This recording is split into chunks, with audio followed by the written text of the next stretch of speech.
Talk to us a little bit about that YouTube video you dropped because, man, yeah. it was a good one, man. You guys are in Whittier, Yeah. and then you and that dude, that spiritual guy, right? You guys are kind of going back and forth and everything. And I like you, dude. You're like, you're not scared to like, you know what I'm saying? Yeah. Like he'll throw something at you, like spiritual, and you're just like, it's Jesus. Right away, you just hit him back. But talk a little bit about the video, and then like what you guys were doing and stuff like that, and then specifically that encounter. Yeah. The whole heart. I mean, honestly, because I've seen a lot of people do it, and I'm just like, I want to start doing evangelism stuff. Like, let's do this. Like, let's go to the streets. Let's hit the streets. And so I was like, my church started held evangelism. I'm like, this is perfect. And what's crazy is that my young adults pastor, she goes, I literally saw like someone holding a mic in the spirit 2 weeks ago, and I didn't think it was actually gonna come to pass. Wow. And the fact that she's like, the fact that you're doing this right now is actually mind blowing. Wow. And so we go, and I go into the crystal shop. I knew that I had to go in there. Like something in me was like, let's just go in there. I go in there, immediately a heaviness comes upon me, and like a fire is like, feels like it's like burning up in me. I don't know how to explain it. It's like, it feels like the wall of fire was activated when I walked in there, because there was so much like demonic stuff in there. Pentagrams everywhere, false gods everywhere, crystals, chakras, all that sort of stuff. Like, oh, it was ugly in there. The atmosphere was terrible. So yeah, I'm just trying to expose it. That was the whole YouTube video, just basically exposing darkness. That's what the Bible tells us to do. And so I go in and I'm like, can I interview? I was hoping just to interview like a cashier. I was not even expecting the owner, honestly. Like that was the owner? That was the owner. Yeah, Oh, that was no the God. way. That was a God moment, because they were like, oh, he's the perfect one to interview. I'm like, him? And they're like, oh yeah, that's the owner. I'm like, Oh, dang. I'm like, that was a God moment, because I Yeah. never, when I walk past that store, I never see that guy in there. Wow. I don't go inside, but I always walk past there because there's a movie theater, all that stuff. There's food there. So, but talking to him, it was just like, it just felt like he was going through one ear, not the other. And the Bible says that there is like a veil over the eyes of unbelievers, and especially the ones that the devil already has. Because this guy, I asked him, I was like, yo, like, why do you do this stuff?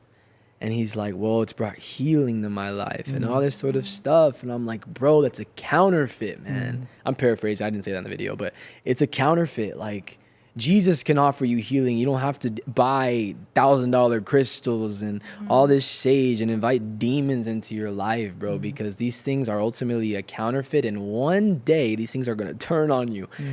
When you pick up a snake, like, what do you think's going to happen? It's going to bite you. You may think it's all cute and cuddly in the beginning. It may look nice, but it's going to bite you ultimately in the end. Yeah. So, I mean, Jesus doesn't offer anything like I don't even know how to explain it, but Jesus just offers healing, offers deliverance, all that sort of stuff. Everything he was telling me about and what he was looking for, I'm like, man, Jesus offers that, bro. And it's just him. You don't have to go to all this 101 stuff. All this stuff that you sell in the store can be ultimately solved in one book, and it's the Bible. Yeah. I'm like, you could just buy a $10 Bible, bro. All your problems solved.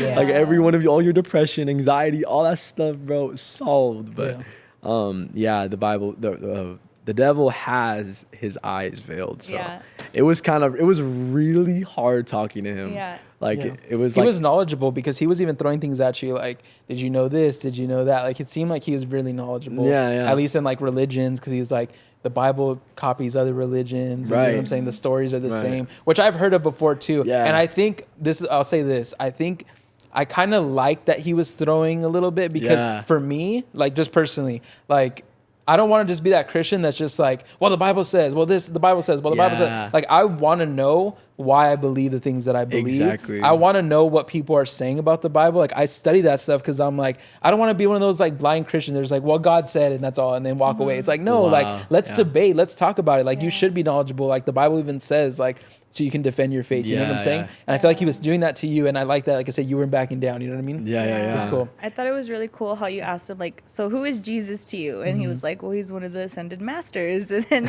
you're like, well, then who's God? And he's like, well, I believe I'm God. And my favorite was like, you're God? He was like, yeah.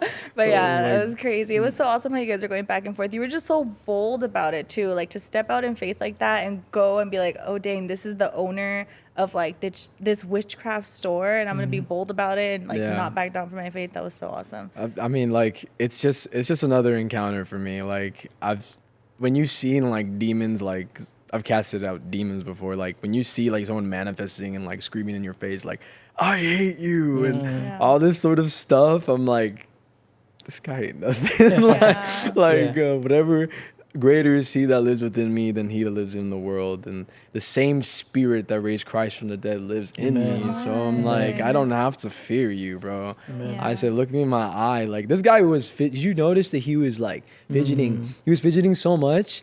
I got him fidgeting so much that he broke his pen. Really? No He way. broke his pen. No way. Yeah, so it was so funny. I was like, in my head, I was kind of laughing. Yeah, Dang, but that's I was crazy. like, I was trying to stay stoic, but I'm so animated. Like, I was trying to stay stoic, but I couldn't, honestly.